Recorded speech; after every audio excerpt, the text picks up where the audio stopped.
Once the explosion takes place, the shockwave goes past you, then you're gonna have to watch out for a flying frag, which could definitely kill you. I'm Jocko Willink, and this is The Breakdown.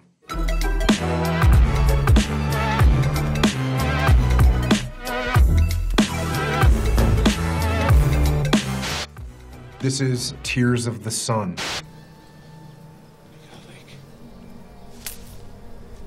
Everybody down. Get down.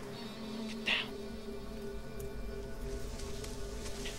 The term SEAL actually stands for sea, air, and land. And what that means is that we can use any of those mediums to get to a target. This is a movie about SEALs going into another country to rescue someone that is being held against their will. That is something that can happen. It can happen on a small scale where you're going to rescue 1 or 2 people. And it also happens sometimes on a larger scale. Let's say a country is being overthrown or there's a coup and a lot of Americans are in danger. Well, then the US military will spin up its resources, go in there and conduct a non-combatant evacuation operation where you take all the American citizens out of a country as safely and quickly as possible. It's almost always a factor that when you do military operations, there's gonna be civilians that you have to interact with, whether they're innocent civilians or maybe they're compliant with the enemy that you're dealing with. Maybe they're actually sympathizers for the enemy. Nonetheless, you'll have to deal with civilians, and it looks like they're dealing with some civilians in this movie. The United States military and most militaries around the world go through great lengths to protect innocent civilians in a wartime scenario. You have to be very careful with where you're shooting. You have to positively identify your target. You have to make sure that when you're conducting operations, you calculate where the civilians are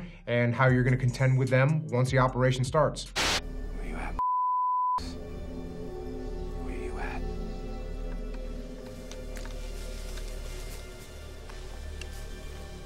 Terrain is very important in combat, and one of the early lessons that you learn is using what's called cover or concealment. Concealment is something that you can hide behind, but it doesn't actually give you protection from enemy fire. Cover is something that you can hide behind that does give you protection. So you prefer to be able to take cover, but you don't always have that option. Your next best option is to get concealment, which means you're in a position where the enemy can't see you and maybe aim their weapon at you. So if all you have the option for is tall grass like this, then that's what you're gonna use.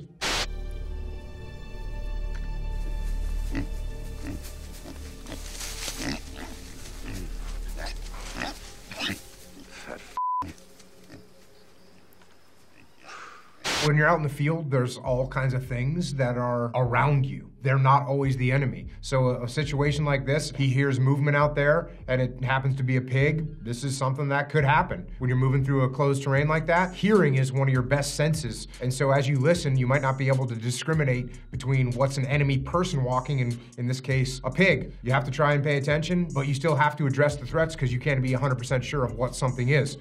Clear, LT. It's just a pig. I'm crossing over.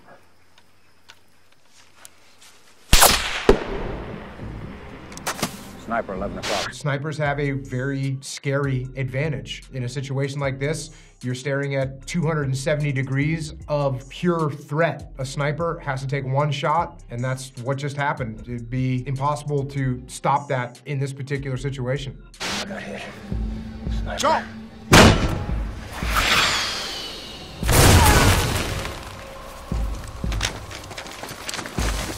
Look who it is. Once a guy was wounded, one of the other guys launched a 40mm grenade into the general area where they thought the sniper might be, and then some other guys moved forward to try and start to stabilize this guy that just been wounded. The thing that's unrealistic is you wouldn't know particularly where this shot had come from, most likely. So what you'd probably be doing in this case is putting down a heavy volume of machine gun fire in that general direction, then moving forward to try and get to this individual that's been wounded. Cavalry. How's he doing? He's all right. One on the shoulder, clean hit though. So the person that's taking care of the wounded guy, he might be the platoon corpsman, which is basically in a SEAL platoon, that's their medic. But also every guy in a SEAL platoon knows how to give that first primary trauma care. So it could have been anyone in his platoon that went up and stopped the bleeding and got a bandage on it. Inside of a SEAL platoon and really inside of any military unit, We use standard operating procedures. Everyone is gonna have their medical gear in the same spot. If there's a problem, someone will come up, grab your med kit, and start working on you with your med kit. It looks like they're just throwing some pressure onto his shoulder to stop some of the bleeding, but it must not be that bad because he seems to be doing all right.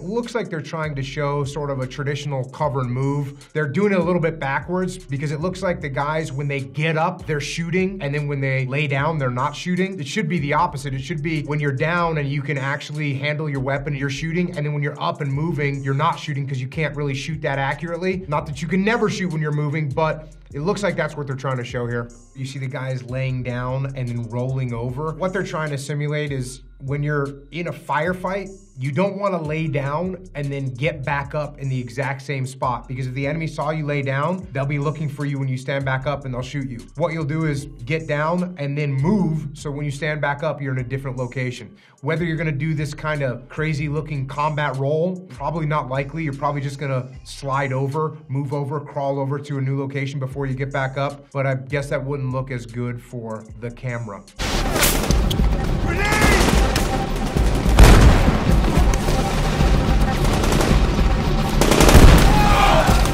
They're using some grenades in this scene, and grenades are a great weapon. They don't quite provide this massive impact with people flying through the air after a grenade goes off, but they are a great weapon to use. You do have to be careful, especially in a jungle environment when you throw grenades. If they hit a tree branch, they could come back at you, and that could be a real problem. So you have to pay attention to what you're doing. We throw a lot of real grenades in training, and then we throw also simulated grenades. So we get used to throwing grenades, going through the procedures, pulling the pin, keeping the spoon on, cooking it off if you want to, and then hucking that grenade into a good location. Let me rewind this part. Grenade! One thing that they do right there, they actually yell grenade when they're throwing the grenade, which is not what you do. You don't yell grenade when you throw a grenade. What grenade means when you yell it is that there's someone threw a grenade at us. In the SEAL teams, there's a different word that we yell when we're gonna throw a grenade, and that's not it. A little note, but they probably did it to not give away some information, just like I'm not gonna say anything else about it. What the Nigerians are shooting back at them are RPGs, rocket-propelled grenades. And once these guys are getting close to the enemy, they're shooting as they're moving, which is perfectly acceptable. I would say my assessment is that these individuals probably spent 3 or 4 days on a range with a technical advisor, learning how to shoot the weapons, and then they kind of married that with their own vision of what shooting would look like and what would make it look cool. That's what you end up with.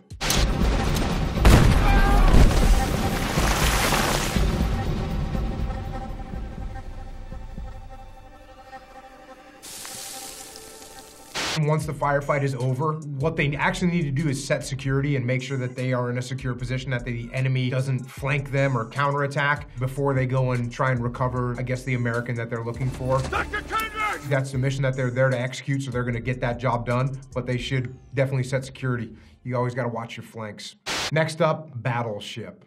I would say I probably played the game Battleship on total of 3 times before I realized I wanted a machine gun in my hand.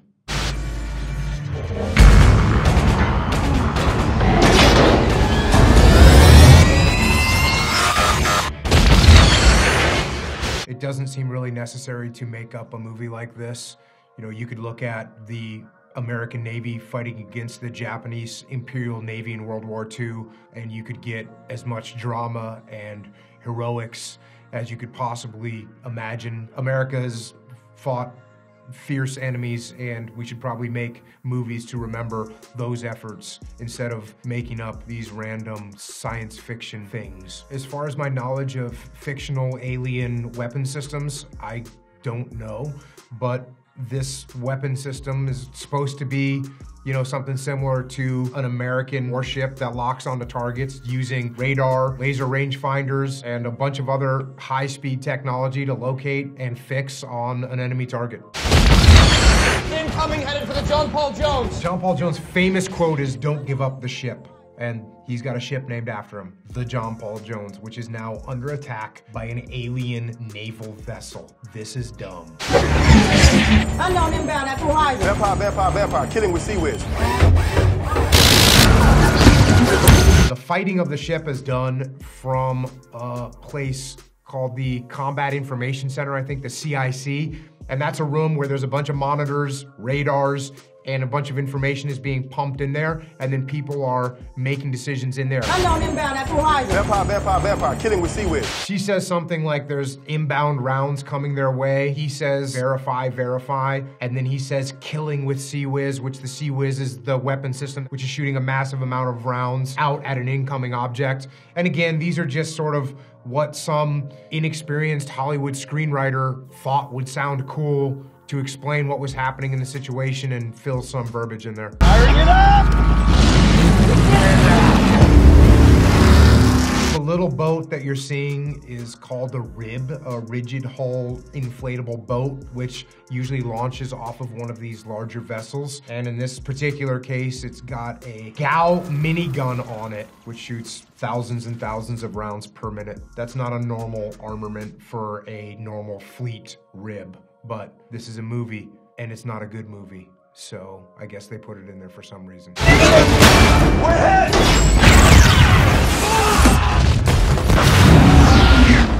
The way that US Navy ships are built, if there is a breach in one part of the hull, you can seal that section of the ship off with big giant waterproof doors. And the whole ship is cut up into these little sections. So if there's a breach in the hull somewhere, you simply shut the hatches around that area and the water can't go any further.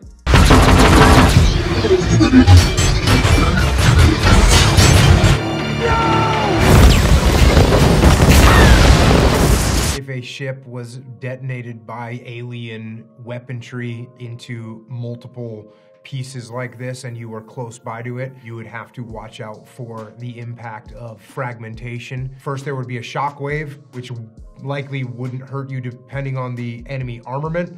But once the explosion takes place, the shockwave goes past you, then you're gonna have to watch out for a flying frag, which could definitely kill you. The only bigger threat from the flying frag would be having to sit through a movie like this. Last but not least, behind enemy lines.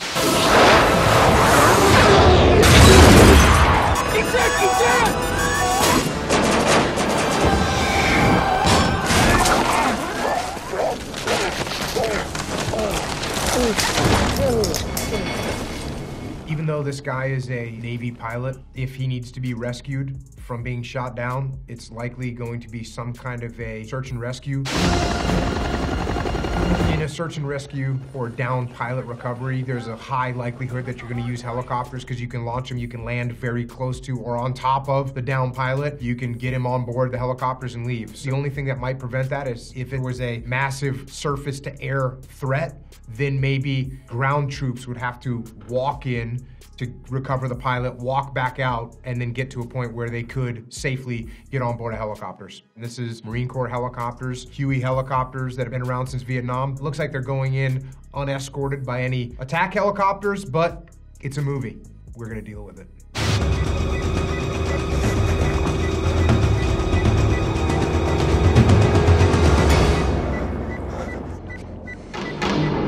I've never seen this movie before. Maybe what they're trying to show with a little blinking light is some kind of a transponder that's signaling the location of the downed pilot to aircraft overhead. If it was supposed to be a transponder, transponders don't make beeping noises and have red flashing lights.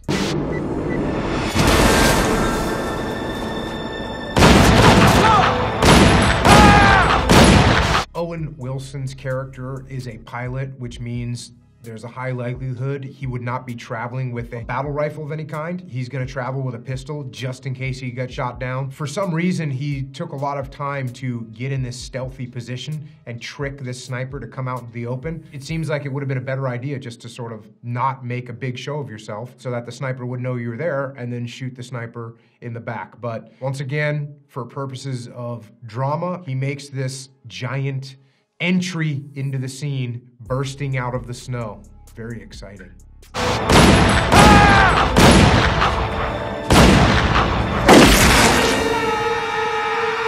People people that are pilots don't get a lot of training with weapons because they're pilots and their primary job is flying aircraft. They do get a little bit of time learning how to shoot guns, but it's definitely not their primary skill set, which is why he just missed this shot like 8 times in a row or whatever. If he was more experienced, this scene wouldn't be very exciting because he would have tactically slowly gotten out of his concealed position and put one round into this enemy's head.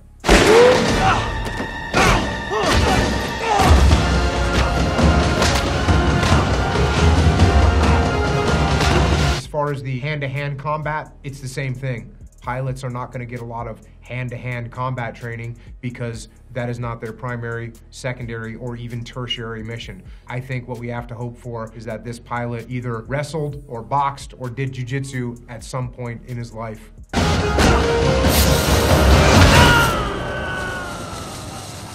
The actual weapon used to kill the enemy sniper is what appears to be a flare gun.